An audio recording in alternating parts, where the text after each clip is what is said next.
Hello, আমি মুস্তাফিজুর রহমান। তোমরা দেখছো কি অফ ম্যাথস তোমাদের সকলকে স্বাগতম। আগের দিন আমরা 2007 সালের শিফট 1 এর সমস্ত প্রশ্ন শেষ করেছিলাম। আজকে আমরা 2007 সালের শিফট 2 এর প্রশ্ন শুরু করব। 2007 সালের প্রশ্নগুলো আমরা 5টি পার্টে করব। আজকে যেটা শুরু করব সেটা হচ্ছে প্রথম পার্ট। আর যারা পুরোনো ভিডিওগুলি দেখোনি তার ডেসক্রিপশনে লিঙ্ক দেওয়া থাকবে, ওখান থেকে তোমরা অবশ্যই দেখে নিবে। আর ভিডিওটি ভালো লাগলে অবশ্যই বন্ধুদের সঙ্গে শেয়ার করে দেবে। চলো আজকের পার্ট শুরু করি। দেখো, প্রথম যেটা কোশ্চেন সেটা বলেছে 51 নম্বর কোশ্চেন, 60 মিটার দৈর্ঘ্য ও 40 মিটার প্রস্থ বিশিষ্ট কোনো আয়তাকার খেলার মাঠের ভিতরে চারদিকে 2 মিটার চওড়া একটি পথ আছে, পথটির ক্ষেত্রফল কত? দেখো, এরকম করে একটা মাঠ আছে, ওকে, আয়তাকার, তার ভিতরের দিকে আবার একটা রাস্তা আছে, যে রাস্তাটা কত? সব দিকে 2 মিটার করে চওড়া, ওকে। দেখো, এইটার জন্য একটা আমি ফর্মুলা বলে দেবো, যেটা হচ্ছে 2p into x plus y minus 2p, okay. এটা মনে রাখবে, এটা হচ্ছে তোমার রাস্তা যেটা আছে ভিতরের দিকে তার ক্ষেত্রফল। দেখো, 2 রাখলাম আমরা, p মানে হচ্ছে চওড়া, কতটুকু চওড়া? দেখো 2 মিটার চওড়া, সেই 2 ইন্টু 2। এক্স মানে হচ্ছে দৈর্ঘ্য অর্থাৎ 60, আর ওয়াই মানে হচ্ছে প্রস্থ 40, মাইনাস 2 ইন্টু p এর মান দেখো 2 মিটার চওড়া, ওকে। ক্যালকুলেশন করো, 2 দুগুণে 4 ইন্টু এই 60 আর এই 40 100, আর 2 দুগুণে 4, অর্থাৎ 100 থেকে 4 বাদ দিলে হচ্ছে 96। এবার এটা গুণ করো, গুণ করলে কত আসছে? 424-এর 4, হাজার থেকে 2, 4 9 36, 36 আর 2 হচ্ছে 38, অর্থাৎ 384 বর্গ মিটার। অপশন বি, এটা হচ্ছে তোমাদের কোশ্চেনের কারেক্ট অ্যান্সার।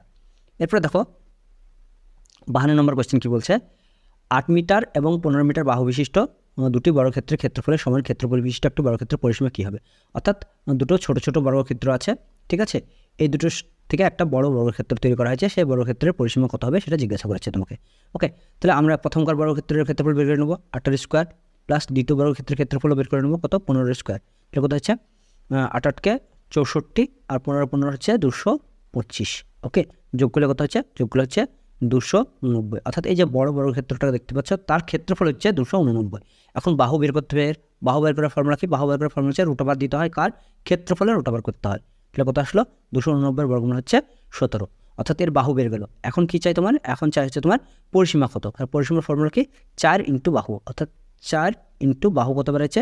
17, 4 17 68, অর্থাৎ অপশন সি, এটা হচ্ছে কিন্তু কোশ্চেনের কারেক্ট অ্যান্সার। এরপরে দেখো 53 নম্বর কোশ্চেন কী বলেছে, কত টাকার বার্ষিক 12% হার সুদে 2.1/2 বছরের সুদে আসলে 1300 টাকা হবে জিজ্ঞাসা করেছে। দেখো, এই টাইমটাকে আমি পুরোপুরি কিসে পার্সেন্টেজে কনভার্ট করে দেবো। এটা দেখো, টাইমটাকে কত হচ্ছে? 2 দুগুণে 4, 4 রেখে 5, অর্থাৎ 5/2, অর্থাৎ 5/2 ইন্টু 12% সমান 6 দুগুণে 12, 5 6 30%, অর্থাৎ পুরো সময়টাকে আমি 30% করে দিলাম। আর এই টাইমটা এখন 2.5 বছর থাকবে না, এখন হয়ে যাবে কত? 1 বছর, অর্থাৎ 1 বছরে 30% হারে এখন সুদ, ওকে। তাহলে এই 30% আর তার সঙ্গে যদি আমরা 100 টাকা যোগ করি তাহলে কত হবে? 130 টাকা। এটা হয়ে যাবে আমাদের আসল, অর্থাৎ 130% আসল। আর কোশ্চেনে দেখো আসল কত বলে দেওয়া আছে? 1300 টাকা। আসল বলছি, সরি, সুদ আসল 100 টাকা আসল, আর 30 টাকা হচ্ছে সুদ, যোগ করলাম কত হলো? 130 টাকা। এটা হচ্ছে সুদ আসল, আর কোশ্চেনে সুদ আসল কত দেওয়া আছে?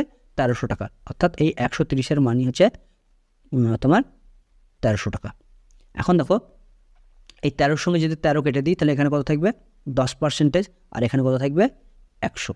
এখন দেখো আসল কত হয়? আসল হয় 100 টাকা। তাহলে এই 10-এর পাশে একটা শূন্য দিয়ে দিলাম, তাহলে 100 হয়ে গেল। তেমনি এই 100-র পাশে কিনে দেবো, একটা শূন্য দিয়ে দেবো, তাহলে আমাদের কী হয়ে যাবে? এটা আমাদের আসল বের হয়ে যাবে। দেখো আসল কত হবে এখানে? বি, অপশন বি, কত? 1000 টাকা। এরপরে দেখো 54 নম্বর কোয়েশ্চেন কী বলছে, কোনো দ্রব্য 1350 টাকায় বিক্রি করে 150 টাকা ক্ষতি হয়, শতকরা ক্ষতির পরিমাণ কত জিজ্ঞাসা করেছে। এখানে দেখো একটা জিনিস মাথায় রাখবে, ক্ষতি যেহেতু হয়েছে তারপরে নিঃসন্দেহে তোমার কী হবে? ক্রয় মূল্য বিক্রয় মূল্যের থেকে বেশি হবে। তার মানে কি? এই 1350 টাকা আর তার সঙ্গে যোগ হচ্ছে 150 টাকা সমান কত হচ্ছে? 1500 টাকা। এটা হচ্ছে তোমার কি? ক্রয় মূল্য। এখন ক্ষতির শতকরা হার কীভাবে হবে? 1500 টাকা, অর্থাৎ ক্রয় মূল্যটা নিচে দিয়ে দেবো, আর আমরা ক্ষতি কত হয়েছে আমার? 150 টাকা ইন্টু 100। দেখো এখানে দুটো শূন্য আছে, এখানেও দুটো শূন্য আছে, 15-এর সঙ্গে 15 কেটে গেল, তো 10 15 150, অর্থাৎ আসছে কত? 10%। সরি, এখানে শূন্য লিখে দিলাম আমি আবার, 10%, অপশান সি, এটা হচ্ছে কিন্তু কোয়েশ্চেনের কারেক্ট অ্যান্সার। এরপরে দেখো 55 নম্বর কোয়েশ্চেন। 55 নম্বর কোয়েশ্চেন কী বলেছে, 5/, কোন ভগ্নাংশ 5/8 হতে বড় এবং 3/4 হতে ছোট, অর্থাৎ এদের দুইজনের মিডিলে আছে কোনটা সেটা জিজ্ঞাসা করেছে কোন ভগ্নাংশ। তার মানে কি এই দুটোকে যোগ করে 2 দিয়ে ভাগ করে দিলে পরে আমার অ্যান্সার চলে আসবে। তাহলে দেখো আমি এখানে করছি 5/8 যোগ 3/4/2, এই দুটোকে যোগ করে ভাগ করলে হয়ে যাবে। দেখো অপরে কত আসছে লসাগু 8, দেখো 8 × 8 5 × 5 যোগ 4 দুগুণে 8 3 দুগুণে 6, তাহলে কত বাই নিচে 2 আছে একটা 2 রেখে দাও, ইকাল টু এই 8টা নিচের সঙ্গে গুণ হয়ে গেলে 8 দুগুণে 16 আর 6 এর 5 কত হয়ে গেলো 11, অর্থাৎ 11/16 অপশন সি, এটা হয়ে যাবে কোশ্চেনের অ্যান্সার। এরপরে দেখো বলেছে 4 অঙ্কের ক্ষুদ্রতম পূর্ণবর্গ সংখ্যাটি হলো। দেখো 4 অঙ্কের ক্ষুদ্রতম পূর্ণবর্গ সংখ্যা বের করার জন্য ছিল এখান থেকে আমি দেখেই বোঝা যাচ্ছে অঙ্কটা সহজে দিয়েছে অপশনগুলো। দেখো 1000 পূর্ণবর্গ সংখ্যা নয়, বাদ দিয়ে দিলাম। তারপরে 4200 পূর্ণবর্গ নয় 1042, 1100 পূর্ণবর্গ সংখ্যা নয়, দেখো 1024 হচ্ছে 32-এর স্কোয়ার, 32-এর স্কোয়ার, বাদ বাকি কোনো সংখ্যায় পূর্ণবর্গ ছিল না, সুতরাং এটা হয়ে যাবে কিন্তু কোশ্চেনের অ্যান্সার। এখন অঙ্কটা করবা কীভাবে? অঙ্কটা করবা যখন তখন 4 অঙ্কের ক্ষুদ্রতম সংখ্যা লিখবে, লেখার পরে তার বর্গমূল করবে, বর্গমূল করলে দেখবে 31-এর স্কোয়ার আসবে।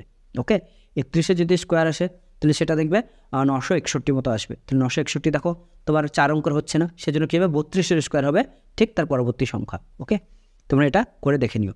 তারপর দেখো 57 নম্বর অঙ্ক কী বলছে, প্রতি টাকার মাসিক 1 পয়সা সুদ হলে 200 টাকা 3 বছরে সুদের মূল্যে কত টাকা হবে জিজ্ঞাসা করেছে। দেখো এখানে আমরা যেটা করব, মাসিক 1 পয়সা, তাহলে 1 মাসে যদি 1 পয়সা সুদ হয় তাহলে 12 মাসে কত পয়সা সুদ হবে? 12 পয়সা সুদ হবে, অর্থাৎ 1 বছরে সুদ হয়ে গেল কত মান 12 পয়সা। এখন দেখো 1 টাকায় যদি 12 পয়সা সুদ হয় তাহলে 100 টাকায় কত সুদ হবে? 1200 পয়সা। 1200 পয়সা মানে কত টাকা? 12 টাকা, অর্থাৎ আমার সুদের হার হয়ে গেল কত? 12%। তোমার কী বের করতে হবে? 200 টাকার 3 বছরের সুদের মূল্যে বাই করতে হবে, অর্থাৎ আমরা প্রথমে সুদ বাই করার চেষ্টা করি। তাহলে এই 12% হারে যদি আমরা করি, এখন দেখো তোমার কাছে আছে কত টাকা? 200 টাকা কত পার্সেন্ট হারে? 12% হারে ইন্টু ক বছরের জন্য? 3 বছরের জন্য। এই দুটো শূন্য, এখানকার দুটো শূন্য শূন্য কেটে দিলাম, 3 × 36, 36 দুগুণে 72 টাকা আসছে, অর্থাৎ 3 বছরে তোমার সুদ হচ্ছে 72 টাকা, আর ছিল ক টাকা? 200 টাকা। তাহলে এই 200 টাকার সঙ্গে তুমি যদি আর 72 টাকা যোগ করো তাহলে কত হয়ে যাবে? অপশন সি দেখো 272 টাকা, এটা হয়ে যাবে কোশ্চেনের অ্যান্সার, অর্থাৎ সুদের মূল্যে 272 টাকা হবে। এরপরে দেখো 58 নম্বর কোশ্চেন কী বলছে, 58 বার্ষিক 7.5% হার সুদে 400 টাকা 2 বছরের 6 মাসের সুদ কত জিজ্ঞাসা করেছে। দেখো এখানে এই যে পার্সেন্টেজ দেওয়া আছে এটাকে দেখো পূর্ণ সংখ্যায় বলছি, পূর্ণ ভাঙাতে হবে। তাহলে পূর্ণ ভাঙাতে গেলে কী করতে হবে? 7 × 14 রেখে 15/2, 15/2, আর পার্সেন্টেজের জন্য কী লিখবো? একটা নিচে 100। ওকে, ক টাকার এখানে আমরা বাই করতে হবে? 400 টাকার। ওকে, সুদ ইন্টু টাইমটা দেখো 2 বছর 6 মাস, 2 বছর 6 মাস মানে কি? তখন 2.5 বছর, অর্থাৎ 2 × 1/2 মানে 2 দুগুণে 4 রেখে 5, অর্থাৎ 5/2 বছর ইন্টু 5/2।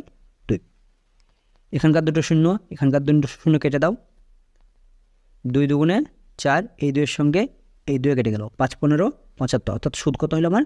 75 টাকা। তো 75 টাকা কোথায় আছে? অপশান সিতে আছে। ওকে, এটা হয়ে যাবে কোশ্চেনের কারেক্ট অ্যান্সার।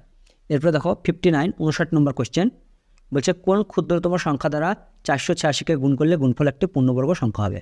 দেখো পূর্ণবর্গ সংখ্যা হওয়ার শর্তটা কি? পূর্ণবর্গ সংখ্যা হওয়ার শর্তটা হচ্ছে ওর মধ্যে যে উৎপাদকগুলো থাকবে সেটা সবসময় জোড় সংখ্যা থাকবে, অর্থাৎ 2, 4, 6, 8টা থাকবে, অর্থাৎ যেগুলো বেজোড় সংখ্যায় থাকবে সেগুলোকে জোড় করার জন্য আমাদেরকে সেই সংখ্যা দিয়ে গুণ করতে হবে, তবে সেটা পূর্ণবর্গ সংখ্যা হবে। দেখো আমরা যদি ভাঙি, এখানে কত আছে? 486-কে প্রথমে 2 দিয়ে ভাঙছি আমি, 2 দুগুণে 4, 4 দুগুণে 8, 3 দুগুণে 6, 243 আসলো।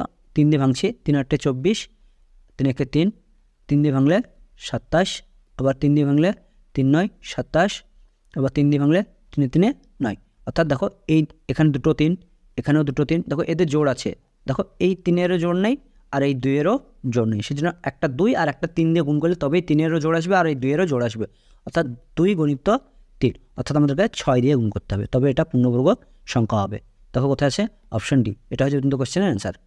এরপর দেখো আজকের লাস্ট কোশ্চেন 60 নম্বর কোশ্চেন কী বলেছে, 12% হার সুদে কত বছরে কোনো টাকা সুদে আসলে কোনো টাকা আসলে দ্বিগুণ হয় বলেছে। দেখো তাহলে এটা একটা দেখো জিনিস যেটা, সেটা হচ্ছে কোনো টাকা আসলে দ্বিগুণ হওয়া মানেটা কি? আসলে দ্বিগুণ হওয়া মানে তার মানে প্রথমে তোমার 1 টাকা ছিল, তার মানে টোটাল হয়ে গেছে ক টাকা? 2 টাকা হয়ে গেছে, অর্থাৎ তোমার 1 টাকা থেকে হয়ে গেছে ক টাকা? 2 টাকা। তাহলে তোমার বেড়েছে ক টাকা বলো তো? 1 টাকা বেড়েছে। তাহলে 1 টাকা ছিল তোমার প্রথমে, দিয়ে 1 টাকায় বেড়েছে, তার মানে 1/1 ইন্টু 100 সমান কত হচ্ছে দেখো 100% হচ্ছে, কারণ 1-এর সঙ্গে 1 কেটে গেলে একই হয়, আর 1-এর সঙ্গে 100 গুণ করলে 100% হয়।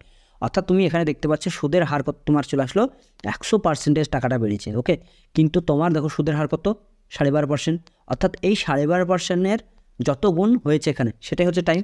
অর্থাৎ এই 100-কে যখন আমরা যদি এখন 12 দিয়ে ভাগ করি, অর্থাৎ যত পার্সেন্ট বলছি যত গুণ হবে সেটাই হয়ে যাবে তার সময়। অর্থাৎ 8-12 96, এখানে থাকছে কত দেখো 4। ওকে, তারপরে কি 8×4/12, 3×4=12, অর্থাৎ ইকুয়াল টু 8×1/3। দেখো অপশন কোথায় আছে, অপশন বি, এটা হচ্ছে তোমাদের কোশ্চেনের correct answer. Okay, thanks for watching. ভিডিওটি ভালো লাগলে অবশ্যই লাইক, শেয়ার, সাবস্ক্রাইব করে দিও। আর পরবর্তী পার্টে তোমাদের সঙ্গে অবশ্যই দেখা হচ্ছে ততক্ষণের সঙ্গে কিউব ম্যাথের সঙ্গে জুড়ে থাকার জন্য ধন্যবাদ।